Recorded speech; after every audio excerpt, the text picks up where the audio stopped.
할렐루야. 온라인으로 모든 것이 진행되다 보니 어떻습니까? 참 어색하기만 하죠. 이 코로나19가 계속 확산되고 있어서 한동안 온라인 예배가 유지될 것 같습니다. 그럴수록 우리의 자리, 이 각자의 자리에서 주님 앞으로 더 가까이 나아가야 되겠습니다. 자, 오늘 계속해서 다니엘서를 보고 있는데요. 다니엘서 6장 10절 말씀을 저와 같이 함께 보시겠습니다. 제가 다니엘서 6장 10절 말씀을 봉독해 드리겠습니다. 다니엘이 이 조서에 왕의 도장이 찍힌 것을 알고도 자기 집에 돌아가서 윗방에 올라가 예루살렘으로 향한 창문을 열고 전에 하던 대로 하루 3번씩 무릎을 꿇고 기도하며 그의 하나님께 감사하였더라. 아멘. 자, 이 다니엘서를 계속 보면서 말이지요. 요즘 이러한 시절에 우리가 이 다니엘서를 주의 깊게 읽어야 되는 성경이라 여겨집니다. 지난주에 이 다니엘의 세 친구에게 닥친 위기의 순간을 함께 봤습니다. 이 풀무불에 던져질 이 절대절명의 위기의 순간에 끝까지 신앙 붙잡고 승리한 이야기죠. 자, 6장은 다니엘의 이야기입니다. 자, 5장에서 6장으로 넘어오면서 커다란 변화가 있게 되는데 바로 나라가 바뀌었습니다. 바벨론이 멸망하고 페르시아 제국이 세계의 패권을 잡았습니다. 자, 그러한 상황에도 불구하고 다니엘은 살아남아서 메대 제국에서 지혜자이자 국가 경영 자문관으로 활약하죠. 자, 페르시아 제국의 다리오 왕은요, 지방 총독 120명을 세워서 전국을 통치하게 했는데 그 120명의 지방 총독을 다스리기 위해서 3명의 중앙 관리를 세웠습니다. 다니엘은 그 3명 중에 한 사람입니다. 자, 이들은 지방 총독을 감시하며 국가 재정이나 통치력 누수를 막는 역할을 합니다. 다리오 왕은 다니엘의 마음이 민첩하여서 이 총리들과 모든 고관들 위에 뛰어나서 그를 세워 이 전국을 다스리는 최고 총리로 삼고자 했습니다. 자, 그러나 이러한 왕의 의중을 안 나머지 2 총리와 이 지방 총독들은요, 이 다니엘을 향한 질투로 그를 해칠 모의를 하게 되죠. 하지만 이 국사회관에서는요, 이 다니엘을 갖다가 고발할 수 있는 아무런 허물도 찾지 못했다라고 말합니다. 자, 이렇게 높은 관직에 있으면서도 아무런 권력 남용이나 비리가 없다라는 것은요, 하나님의 사람으로서 참 성결하게, 정결하게 살았다는 것을 의미하겠지요. 자, 우리는 이러한 삶이 필요합니다. 일상 속에서의 이 정결함이 우리의 인생에도 필요합니다. 매 순간의 삶 속에서 일상적인 성결이 필요합니다. 모든 그리스도인들이 양심적으로 청렴을 지킨다면 온 나라가 하나님의 뜻대로 다스려지는 역사도 함께 이루어질 것이기 때문에 그렇습니다.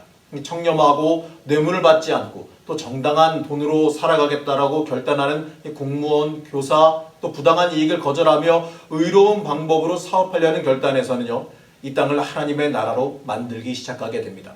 물론 그렇게 경건하게 산다라 그래서 안타깝지만 만사가 형통하지는 않습니다.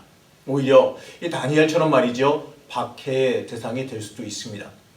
오늘 말씀에서도 이 다니엘에게 어떠한 흠도 잡을 수 없다는 것을 안 대적자들이 일명 다니엘 박해법이라 할 수 있는 법령을 발의합니다. 자, 그것은요, 30일간 동안 기도 금지법입니다. 이제부터 30일 동안에 누구든지 왕 외에 어떤 신이나 어떤 사람에게 무엇을 구하면 사자굴에 던져 넣기로 정하지요. 자, 이러한 상황 속에서요, 다니엘은요, 전공법을 선택합니다. 바로 영적 돌파력을 보여줍니다. 다니엘서 6장 10절 말씀을 다시 읽어보면 이렇습니다. 다니엘이 조서에 왕의 도장이 찍힌 것을 알고도 자기 집에 돌아가서는 윗방에 올라가 예루살렘으로 향한 창문을 열고 전에 하던 대로 하루 3번씩 무릎을 꿇고 기도하며 그의 하나님께 감사하였더라. 이렇게 말합니다. 자, 다니엘은요, 위험한 줄 압니다. 위험한 줄 알면서도 하나님과 깊고 치열한 의사소통에 들어갑니다. 이 페르시아 왕이 지상을 다스리는 최고의 왕이 아니라 하늘의 대왕이신 하나님이 지상의 역사를, 인간의 역사를 다스린다는 것을 인정한 것이지요. 자, 여러분, 기도는요, 하나님의 통치를 믿는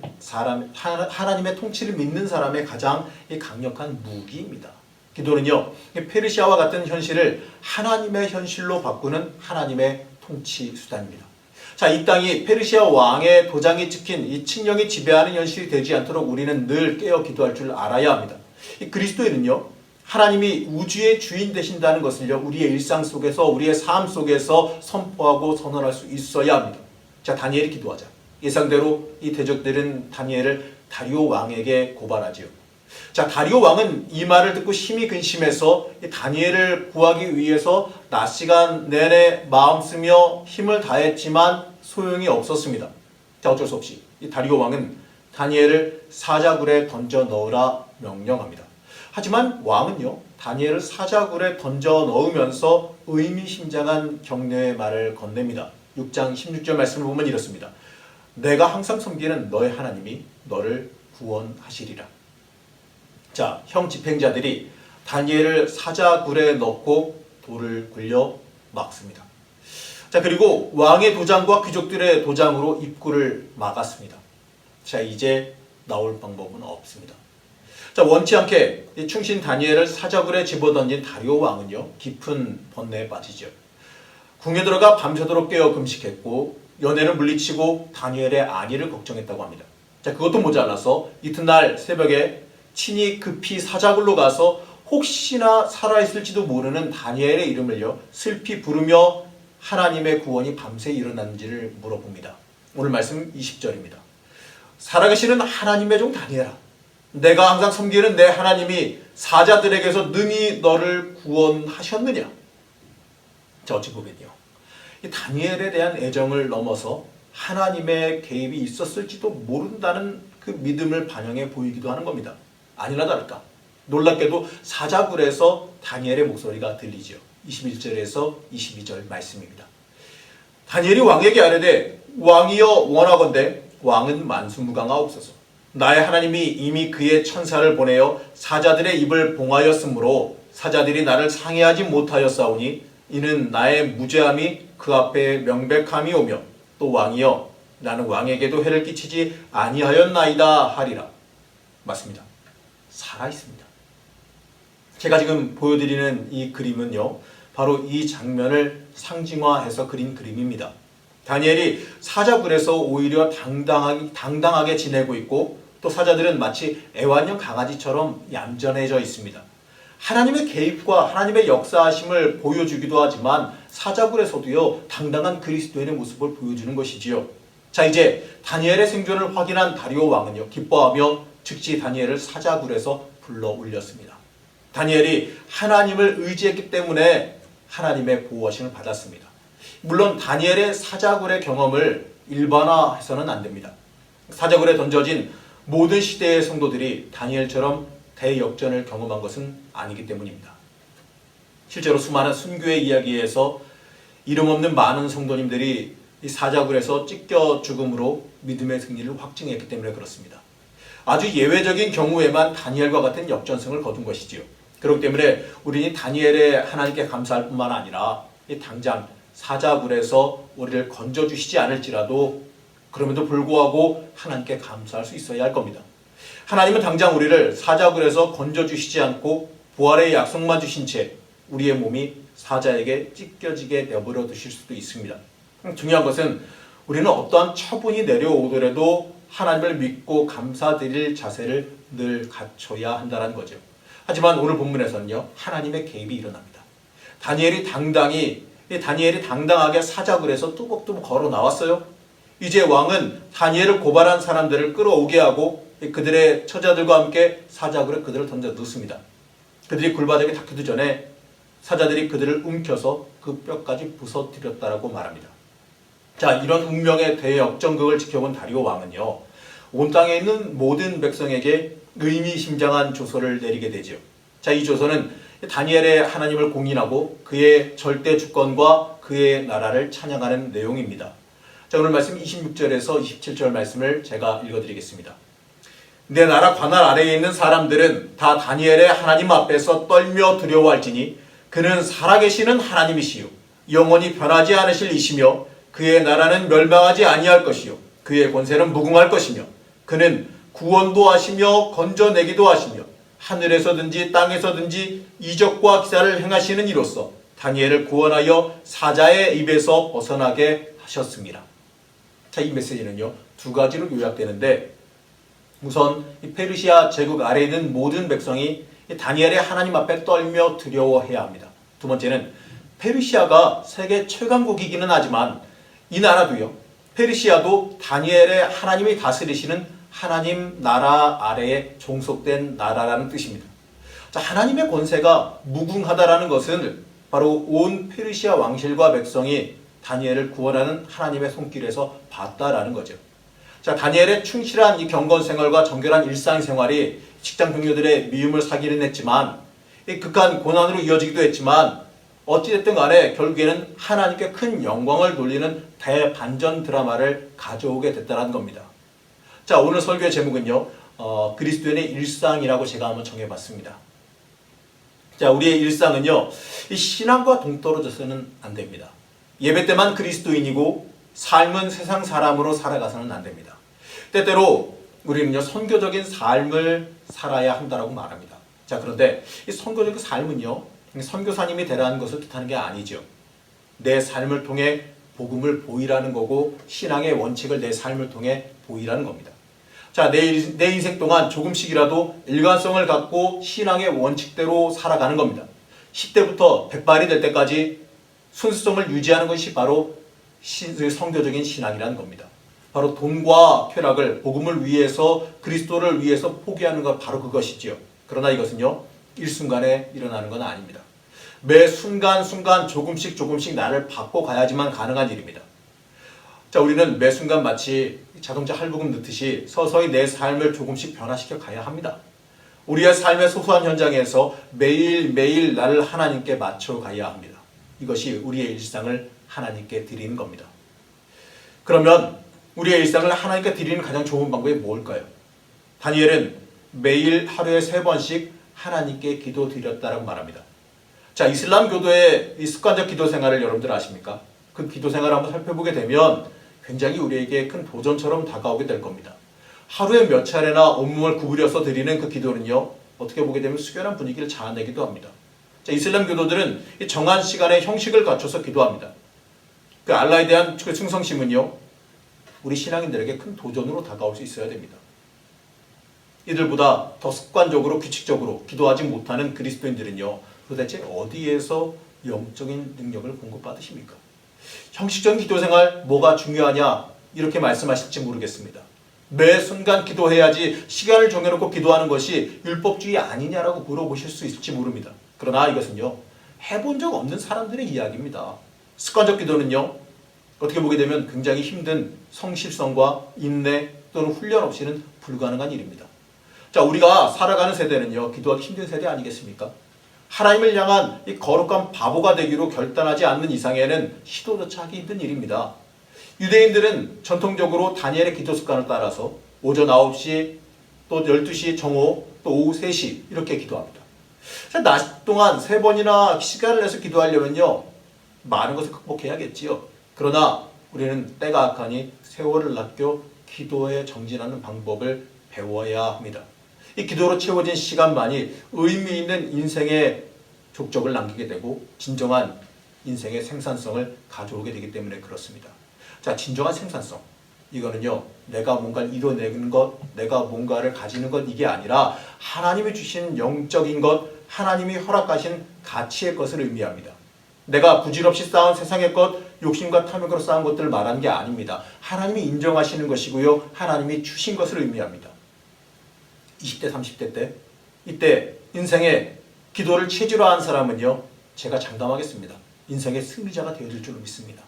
세상적인 출세를 말하는 것뿐만 아니라 하나님을 향한 지치지 않는 신뢰의 승리를 뜻하는 겁니다. 기도는 즐겁지만 육체를 쳐서 복종시켜야 되는 단련입니다. 하지만 신앙생활 중에 가장 감미로운 부분이기도 한 것이 바로 기도생활이라는 것을 잊지 마시기 바랍니다. 성도에게요, 기도는 숨쉬는 것처럼 자연스러운 활동이고 또 하나님 아버지와 아주 내밀한 인격적인 교제라고 우리는 흔히 알고 있지만, 문제는요, 우리가 계속 숨쉬지 않으려 한다는 데 있습니다. 그 결과는 어떻습니까? 죽음입니다.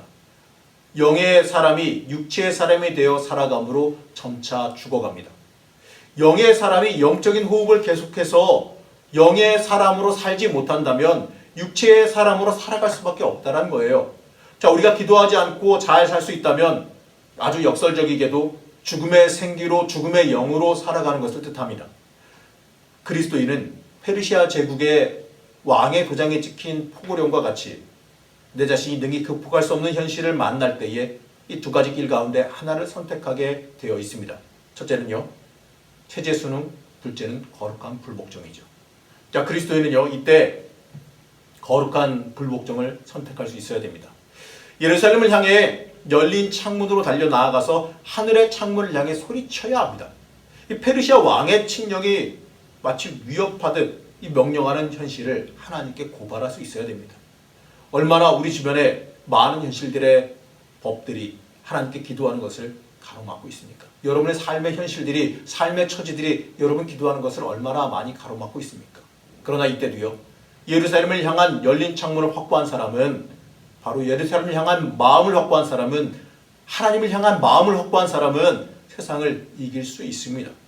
기도의 용사는요, 하나님의 초월적인 간섭을 기대하며 예루살렘을 향한 창문을 열고 기도하는 가운데에 내 인생 앞에 다가온 태산과 같은 문제가 눈 녹듯이 사라지는 것을 경험하게 되어 있습니다. 기도는요, 옥문을 부수고 죄악의 쇠사슬을 녹입니다. 그렇기 때문에 성도는 어려운 일이 생길 때마다 기도의 시간에 몰입함으로 인해서 세상의 환난과 두려움을 이겨낼 수 있어야 됩니다. 예루살렘을 향해 열린 그 창문 안에서 기도하는 삶은요, 기도를 습관화한 삶이 되어집니다. 자, 하나님은 정해진 시간에, 정해진 기도 시간에 집중적인 응답을 퍼부어 주시기도 합니다. 기도에 대한 큰 오해 중에 하나는요, 약한 사람이 최선을 다해보지도 않고 하나님께 어린아이처럼 응석 부리는 유치한 행동이 기도라고 여기기도 합니다. 이건 잘못된 생각이죠. 기도하는 사람은요, 최선을 다하고 자신의 힘으로 극복할 수 없는 인생의 장애물 앞에서 엎드리는 겁니다. 자, 이것은 피조물의 가장 겸손한 모습이기도 하면서 가장 강력한 모습입니다. 다니엘은 10대 때부터 이러한 기도의 세계에 입문했습니다. 청소년 시기에 기도의 세계에 입문해서 응답받은 경험이 있던 다니엘은 말이죠, 일상생활 기도로 공고한 이방 궁궐의 인질 같은 세월을 견뎌낸 겁니다. 이러한 습관된 기도 생활이 없었다면 다니엘은 비극적인 운명을 이겨내지 못했을지도 모릅니다. 나라와 부모를 잃고 먼 나라에 잡혀와서 포로가 되어진 삶 속에서 글쎄요, 어떠한 낙이 있을까요? 그 안에서 다니엘은요, 하나님과 연락되고 소통되는 삶을 스스로 개척함으로 인해서 자신의 인생을 창조적으로 만들어가고 열어갔습니다. 대적들도 인정하듯이 다니엘은 험악한 세상 한복판에서 뱀처럼 지혜롭고 비둘기처럼 순결한 삶을 살아갔습니다. 그의 삶을 지탱하는 한 가지는, 그의 삶을 지탱하는 확실한 원칙은 왕이신 한 분, 하나님, 왕이신 하나님, 그 앞에 무릎을 꿇고 나머지 모든 거짓 왕들의 요구를 물리친 겁니다. 여러분, 여러분의 인생의 주인, 여러분의 인생의 왕이 누구십니까? 너무나 번잡스럽고 세상이 산만해서 기도의 용사들이 나오기 쉽지 않은 시대에 사는 그리스도인들은요, 이러한 시대 풍조에도 과감히 영적으로 도전해야 됩니다. 기도의 사람이 되어진 사람은요, 하나님의 왕적 다스림 앞에 내 모든 것을 내려놓습니다. 우리가 살아야 하는 그리스도인으로서의 일상은요, 기도하기 힘든 삶 속에서 기도하는 것이고 매 순간 하나님의 사람으로서 성결하게 서는 겁니다. 일평생 하나님의 사람으로 굳건하게 섰던 다니엘의 모습, 날마다 일상적인 삶에서 순교자의 삶처럼 살아왔던 다니엘의 모습, 우리는 이 모습을 닮아갈 수 있어야 됩니다. 나는 얼마나 하나님 앞에 성결하게 서 있는가? 자, 우리가 살아가는 현실 속에서 만나는 다니엘은요, 우리에게 세상 속에서 기도의 자리로 나오라고 초청하고 있습니다. 강력한 기도의 능력을 체험하라고 초청하고 있습니다. 사랑하는 청년 여러분, 여러분의 삶의 자리 만만치 않다는 거 잘 압니다. 기도하기 어려운 삶의 여건이라는 것도 물론 잘 압니다. 그럼에도요. 하지만 그럴 때 성경은 그럼에도 불구하고 기도하라고 말씀합니다. 하나님의 능력을 힘있는 방법이기 때문에 그렇습니다. 기도의 능력을 입은 자는요, 사자굴 같은 곳에서도 당당해질 수 있습니다. 사랑하는 청년 여러분, 일상의 기도, 여러분의 일상을 하나님께 드리는 기도의 자리로 나오시기 바랍니다. 이 코로나 때문에 어려운 상황을 살아간다, 위기의 상황을 살아간다 말합니다. 하지만 정답은 하나입니다. 이러한 위기 상황에서도 우리가 돌파할 수 있는 방법은요, 오직 기도입니다. 하나님의 능력과 하나님의 권능을 힘입는 것이 우리의 방법입니다. 여러분의 일상, 여러분의 삶을, 평상의 보통의 삶을 어떻게 하시겠습니까? 일상의 삶을 내 마음대로 세상에 흘러가는 대로 살아가시겠습니까? 아니면 내 일상을 하나님께 드려가며 하나님의 사람으로 이 땅에 승리하며 살아가시겠습니까? 부디 어려우면 어려울수록 더 기도의 자리로 나아가서 기도의 일상을 살아가시는 여러분 되시기를 간절히 축복합니다.